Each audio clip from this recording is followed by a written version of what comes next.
Aprelin 5-də gözlənilən hava şəraiti açıqlanıb. Milli Hidrometeorologiya Xidmətindən Qafqaz İnfoya verilən məlumata əsasən, Bakıda və Abşeron yarımadasında hava şəraitinin dəyişkən buludlu olacağı, arabir tutulacağı, əsasən yağmursuz keçəcəyi gözlənilir.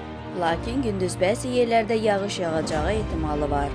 Səhər və axşam bəzi yerlərdə duman olacaq. Mülayim cənub-şərq küləyi əsəcək. Havanın temperaturu gecə 10-13 dərəcə isti, gündüz 15-20 dərəcə isti olacaq. Atmosfer təzyiqi 762 mm civə sütunundan 754 mm civə sütununa enəcək. Nisbi rütubət gecə 70-75%, gündüz 60-65% proqnozlaşdırılır. Azərbaycanın rayonlarında havanın əsasən yağmursuz keçəcəyi, lakin axşama doğru bəzi yerlərdə arabir yağıntılı olacağı, şimşək çaxacağı gözlənilir. Ayrı-ayrı yerlərdə qısa müddətli intensivləşəcəyi, dolu düşəcəyi, yüksək dağlıq ərazilərdə sulu qara keçəcəyi ehtimalı var. Gecə və səhər arabir duman olacaq.